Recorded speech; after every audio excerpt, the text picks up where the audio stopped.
yo ya sé cuál es el próximo familiar de mi clan que va a fallecer. ¿Lo sabe alguien? Lo sé yo. No cuento.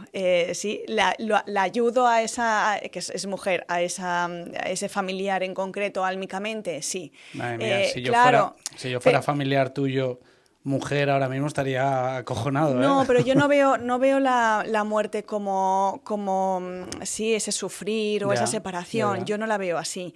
Aprendí muchísimo, que ahora iré a esa historia para contaros quién es aquella mujer y todo esto, porque Sí, tiene un sí, cierre, sí. esta historia. Yo sufría muchísimo cuando soñaba que alguien iba a fallecer y fallecía, que a mi abuelo le iba a ocurrir esto, le ocurría, que a mi padre también le ocurría algo del corazón y le ocurría. O sea, sufría mucho, de tal manera que yo a los 9 añitos le dije a mi madre: mamá, todo lo que sueño pasa, pero llorando. Sí, porque claro, yo me siento culpable, es decir, es que lo estoy comprobando. ¿Cómo es posible que yo sepa todo, o sea, todos mis sueños ocurran, ¿no? O sea, ¿cómo es posible? Esto Alguien que me se ha explique plasmado en esto. alguna película, este tipo de historias, ¿no? Pero no han dejado de ser ciencia ficción de alguna manera. Sí, bueno, y un poco también comercial, ¿no? Que yo digo, por Mm. favor, que algún director de cine, siempre digo, ¿dónde está mi cámara? Por favor, algún director de cine que haga una película espiritualmente coherente con lo que nos pasa, pues, a los mediums, sin colocar ese punto de miedo, ¿no? O de show, sí, Sí, que ¿eh? no es tanto, Ujú. sí, que tiene otro tipo de explicación, porque lo que hace es separarme de mi propia espiritualidad. ¿Por qué también os digo? Porque todos somos mediums, porque todos somos psíquicos, porque todos tenemos, perdón, se me cae el pendiente, porque todos tenemos estas capacidades producto del lenguaje de nuestra alma, fin. Ni aquí yo soy, que me dice, ¿cómo te presentas? Y digo, como una chica normal y corriente, Mm. sencilla. Lo que pasa es que yo no digo que tenemos un don, sino una habilidad, porque el don, las palabras para mí son muy importantes, ¿no? Como las utilizamos. El don parece que seamos, ¿no? Como los 4 elegidos de Dios, y no Ujú. es cierto. Es una habilidad, como tú puedes. Cocinamos los dos, ¿verdad? Tú sabes Ujú. cocinar. Sí. Yo no sé, yo solamente sé cocinar postres, pero bueno, pero puedo cocinar, ¿no? Vale. Vale, pues no tengo una estrella Michelin ni me dedico a ser chef. Ujú. Esto es exactamente lo mismo con todos, ¿no? Ya. Entonces, bueno, todos tenemos esa habilidad. Ahora miré a esa historia, que quiero, porque si no la gente dirá, ¿y entonces quién era aquella Sí, sí, señora? no Seguiré. perdemos el hilo de la señora. Pero Sí. has dicho lo del espectáculo y lo del miedo.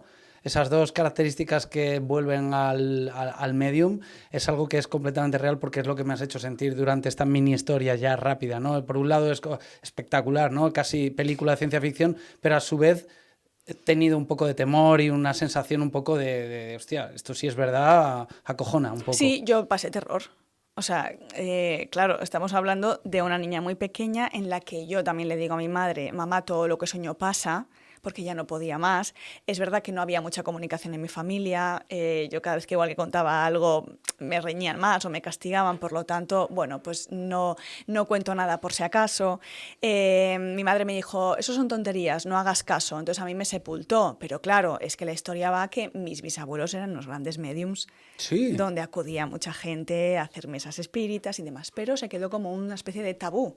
La cosa es que yo crezco con 2 de mis tías que ya han trascendido, ya han vuelto al hogar, donde yo desde muy pequeñita iba, me sentaba en la sillita delante de mi tía Amelia, que era ciega por una mala praxis. Ella me tocaba, sabía dónde yo tenía, por ejemplo, me dolía el estómago, ¿no? Y me decía: los macarrones que has comido te han sentado mal. Y yo decía a mi madre: ¿pero cómo lo sabe? Sí, yo no le he dicho que he comido macarrones, o sea, ¿no? Me ha acertado absolutamente todo. Entonces, cuando tenía un esguince, me lo curaba, el mal de ojo. Si tenía que ir al médico, iba al médico, por favor. Sí, que yo, ciencia y espiritualidad, que vayan de la mano siempre, y no hay que irse a un ego espiritual ni a un show, que veo mucho, ni al miedo, ¿no? De los espíritus, que ahora os diré esta mujer qué es lo que le ocurría y por qué actuaba así, ¿no? Entonces, claro, es muy curioso, porque yo crecí en ese ambiente, para mí fue mi escuela, pero no se hablaba. Había tanto miedo, que había una Había especie como juicio. de tabú, entonces no se hablaba nunca del tema, ¿no? Entonces, claro, yo sigo creciendo en aquella casa donde la radio se me encendía a las 3 de la mañana sola, a las 4 de la mañana. Yo llegué a ver sentada en mi escritorio, la llegaba a ver aquí. Yo tenía que sobrevivir de alguna manera. Entonces yo a mí misma me dije esto, por eso no contaba tampoco nada a nadie: si dices algo, la señora de negro te va a hacer más daño. Era una niña, entonces yo digo, no digo nada, porque si igual digo, ella le va a sentar mal, y entonces no cuento nada, ¿Esto te lo ¿no? decía tu madre? No, yo a mí misma. Ah, tú a ti Yo misma. a mí misma tenía ahí si digo algo, la señora de negro me hará más daño. Entonces yo la vi, que estaba aquí a mi lado, en mi escritorio, vas a imaginar aquí la radio, gris y azul, que me acuerdo perfectamente, y yo la vi y dije, tú como si no estuviera, esto es un error, ¿no? Tú como si, ahora os diré por qué, tú como si no estuviera. Entonces me quedo mirando la radio y veo perfectamente con mis ojos el botoncito del off, al on, solo. No es algo sutil, solo. sí. Y después el volumen, la rueda del volumen, toda, ¿no? Pero tú estabas despierta. Sí, era por la tarde, era las 5 de la tarde. Era las 5 de la tarde. Yo he llegado a ver este vaso en mitad cómo volaba hacia un lado. O sea, limpia cristales en una mesa de cristal del comedor. O sea, quiero deciros que no es algo sutil, que yo me llegue a imaginar, por tal, ¿no? No, para nada, no es así.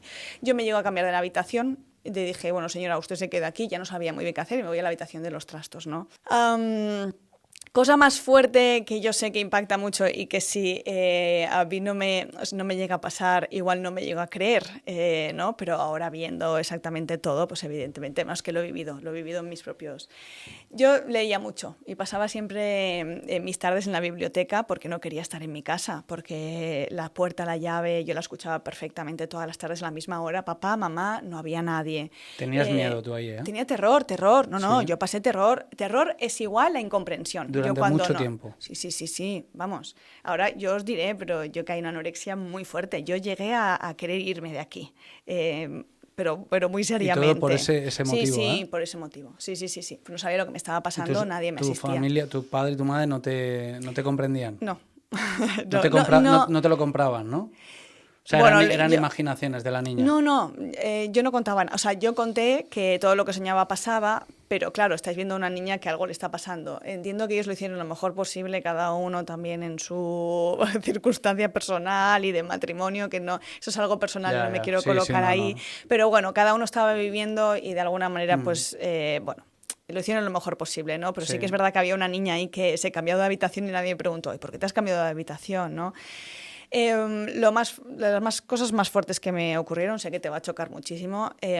Yo leía libros, ¿no? Siempre, en toda mi vida, para mí ha sido mi salvación refugiarme en otras historias que no fuera la mía, así lo digo. Por lo tanto, le debo la vida a la literatura. Yo cogía los libros y las páginas se me pasaban solas. Yo la veía que estaba aquí y yo no podía leer porque yo estaba así con los libros, o sea, con el libro y las páginas se pasaban solas, ¿sí? Hasta que un día yo me enfado, cojo el libro así con los dedos y le digo aquí, pero me acuerdo perfectamente, ¿eh?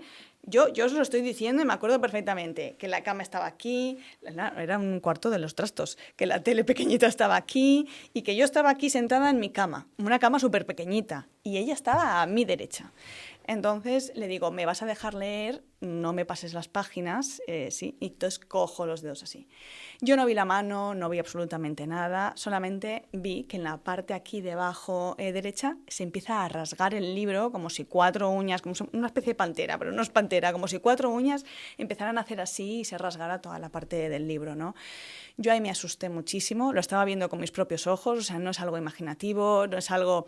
Es más, el libro, mirar, porque el libro lo devolví, sí, qué casualidad, pues mira, el libro de la biblioteca, yo me cogía, me alquilaba no sé cuántos libros al día, o sea, cerré el libro, lo tiré, me fui a donde estaba mi madre y me dijo, Raquel, ¿qué te pasa, que estás blanca? Y dije, no me pasa nada, ¿no? Entonces, claro, para que sepáis, vivía una especie de estado de alerta muy fuerte. ¿Con cuántos años fue eso? Con 8 o 9 añitos. Iba creciendo, los sueños también premonitorios iban creciendo, hasta que también un día mis amigas, sin yo contarle nada, la ven. Que esto también fue muy fuerte. ¿Tus amigas la vieron? Sí. Yo bajaba, la finca no tenía ascensor y era una finca de 2-3 pisos, ¿no? Entonces yo salía al rellano y a mi madre y a mí nos ocurría lo mismo, y es que se apagaba la luz. Vino el electricista muchísimas veces, mira señora, aquí no pasa nada. Entonces yo pasaba tanto terror porque daba 2 pasos hacia abajo y la luz se apagaba. Entonces yo rezaba Padre Nuestro porque era lo único que sabía y iba corriendo por las escaleras porque pasaba pánico. Es decir, yo no sabía, digo, algún día aquí me pasa algo porque no veo nada, o sea, se me apaga la luz. A mi hermana y a mi padre no, pero a mi madre y a mí sí, ¿no? Entonces mi amiga... recuerdo que Nayara es como parte de mi memoria, porque han pasado tantas cosas en mi mente que hay cosas que yo parte las he olvidado, ¿no? por el trauma, por modo de supervivencia. Entonces bajo las escaleras corriendo, mis amigas me estaban esperando pues para pasar la tarde, eso que estabas ahí, ¿no? Y comías pipas cuando no había móviles y estas cosas, maravilloso.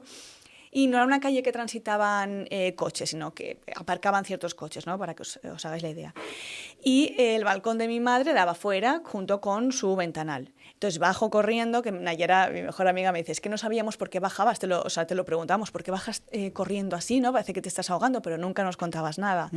Y mis amigas bajo y me dicen, Raquel, ¿quién es aquella mujer que está vestida de negro, que nos está saludando en la ventana de tu madre, o sea, en la ventana de la habitación de tu madre? Porque no es tu abuela. ¿Quién hay en tu casa? O sea, no la conocemos, ¿no? ¿Y tú no les habías hablado de esta mujer? Tenía mucho miedo al rechazo. Y si hubiera querido ser una niña que hubiera llamado la atención, ¿no? Y me hubiera creado esta historia como para decir mirarme o darme amor a través de una historia inventada, pues lo hubiera dicho. ¿Tampoco le contabas lo de los sueños a tus amigas? No.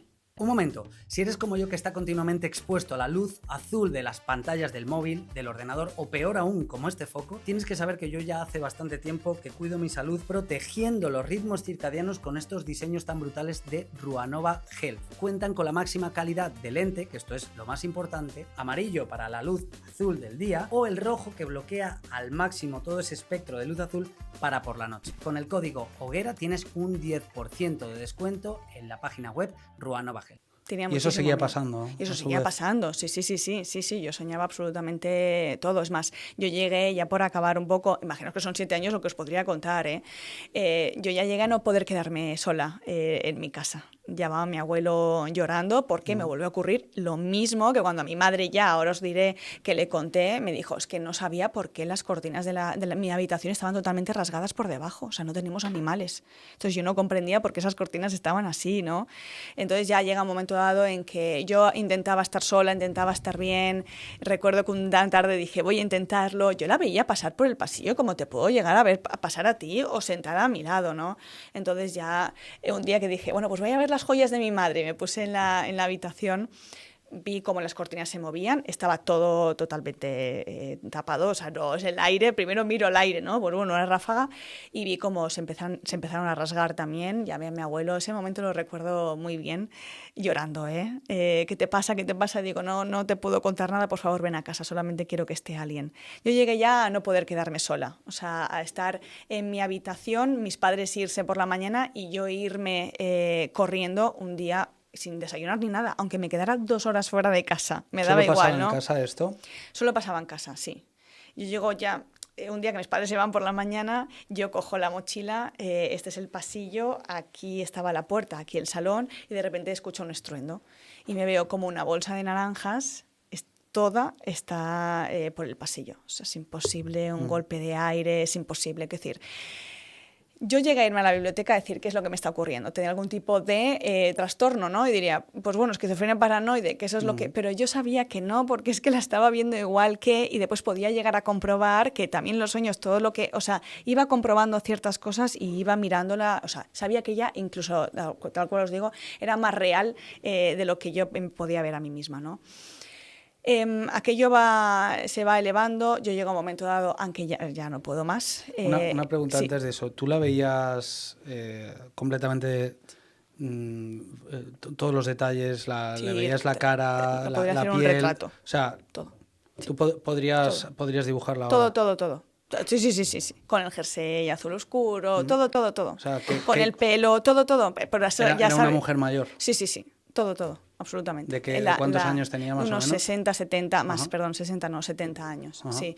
Todo, me acuerdo. O sea, yo ahora mismo, si le dijera a alguien pinta, le daría absolutamente todos los detalles. Es como si hubiera sido, os lo juro, un familiar mío, porque te veía, o sea, son 7 años, imaginaos, viendo a la misma mujer.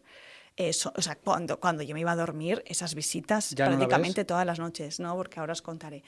Llega un momento dado en que es tanto, en que yo digo, ya no puedo más, no sé lo que me está pasando y caigo en una anorexia muy fuerte, para resumiros, que yo soy muy alta, unos 76, y me quedo con 48 kilos, muy fuerte. Me llegan incluso a ingresar, pierdo incluso el músculo, me quedo sin andar, ¿Sabéis por qué cuento todo esto? Porque no quiero ya que nadie con esa sensibilidad o que cuando a alguien le ocurra algo los dones sean una carga o las habilidades, sino que sean, por favor, una bendición.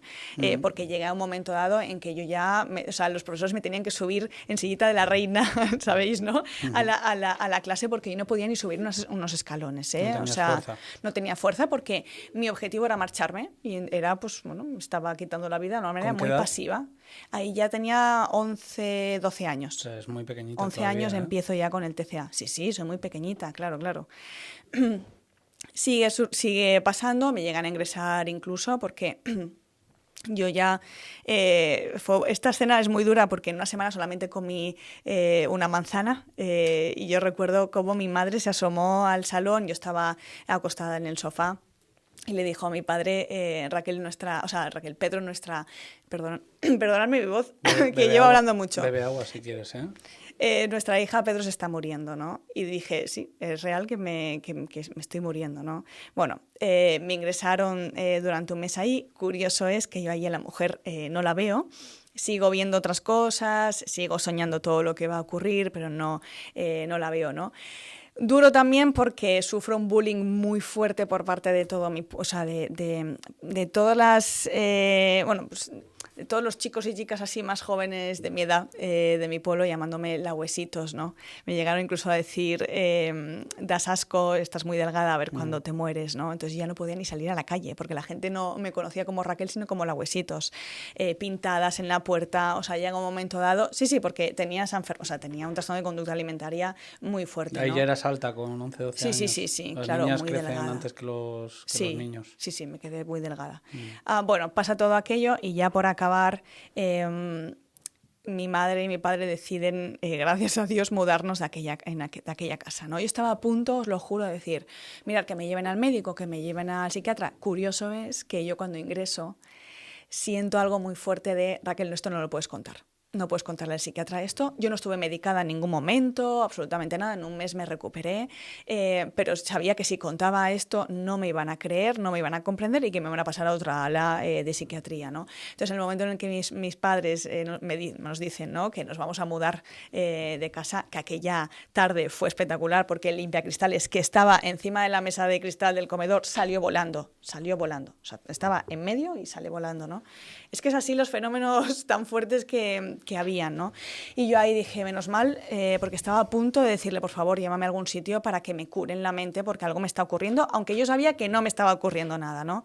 Bueno, ya por acabar, para que sepáis quién es aquella mujer... Tú querías acabar un poco con todo eso, aunque sabías que no era una locura tuya, ¿no? Que era algo que estaba pasando de verdad. Sí, yo creo que podemos discernir, ¿no?, cuando estamos enfermos de la mente a cuando están pasando cosas y tú te sientes que estás bien, ¿no? Ahí... Sí, ahora si quieres me preguntarás cómo distinguir, ¿no?, si esto es parte también de las habilidades psíquicas o si hay algún tipo de trastorno. Ahora lo vemos. Claro.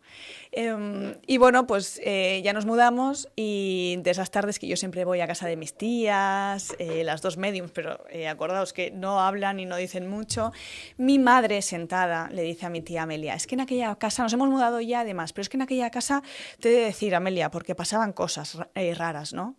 Y entonces yo digo, ¿qué cosas raras? Igual a ella también le pasaban. O sea, yo dije, a mi madre también le pasaban las cosas que a mí me pasaban. Entonces mi madre dijo, es que se conoce que ahí había algo o alguien. Entonces mi tía Amelia, sin darle datos previos absolutamente de nada, solamente con esta frase, ladea un poco la cabeza y nos describe la misma mujer que yo había estado viendo durante tantos años, ¿no? Y nos dice... Es que aquella mujer que veíais tanto no se había dado cuenta que estaba fallecida.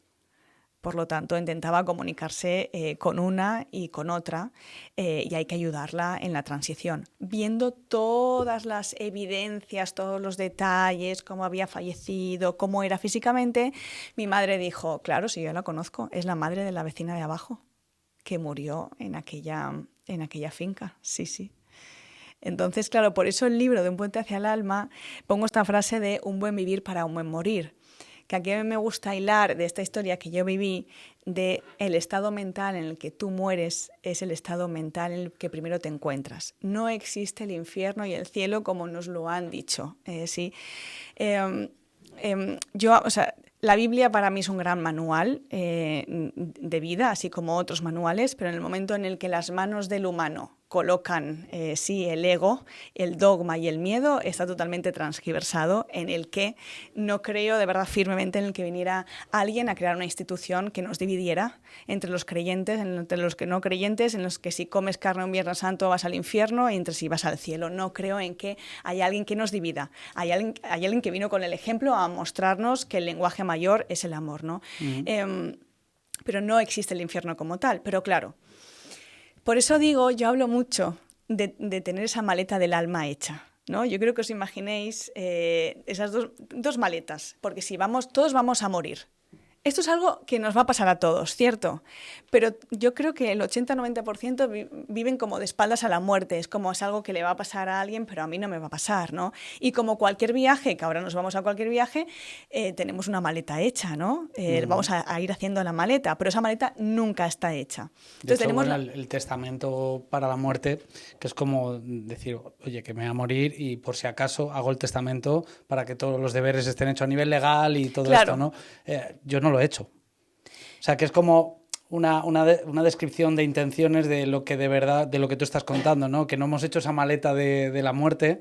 Muchos no queremos ni siquiera mirar a esa maleta porque lo vemos muy lejos. Yo lo veo muy lejos, pero puede ser que esté ahí, a la vuelta de la esquina. Gracias por haber llegado hasta aquí. Si os ha gustado la charla, compartidla, dadle like y por supuesto suscríbete al canal. Y recuerda, si te interesa cuidarte de verdad con suplementos de alta calidad, en blevels.com con el código Hoguera tendrás un 5% de descuento. Nos vemos, hasta la próxima.